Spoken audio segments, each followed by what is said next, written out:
itemi-inĩ rĩa kũhĩmbĩria hinya wa thitima ũtarahomia marĩa matũrigicĩirie, ona nyingĩ kũhũthia ngarama ya ũrĩhi wa thitima thukuru-inĩ wa Friends School Kamusinga, ũrũgamĩrĩri wa thukuru ĩno nĩ woete mwerekero ũngĩ wa gũtambia thitima ya kũhũthĩra mĩrũri ya riũa. And with that, the school is able to minimize their cost of electricity access, but also able to provide reliability by having a 24-hour supply of power to the institutions to ensure that students are safe. Like this month, we have received a bill of 38,305. So if we work on it, I'm assuming that on average, if they do it for the whole month, we are going to save on that.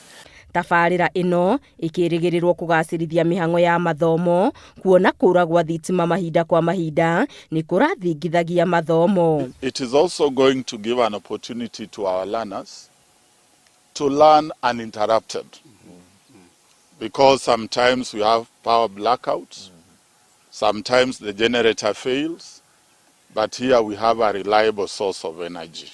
Rĩrĩ mathukuru maingĩ ma sekondari makoretwo magĩkayania ũnyihu wa kĩgĩna, ũtongoria wa mathukuru nĩ ũratarwo kũhĩmbĩria thitima cia riũa iria cia kũmahonokeria mang'otore maiganona. You know, the pending bills are becoming too many.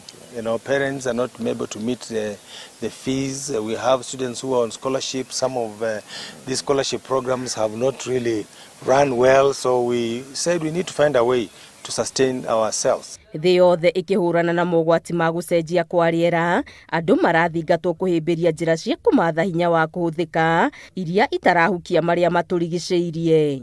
Ngĩribotera Inooro TV, Geto Wangari Maria wa Mũigana.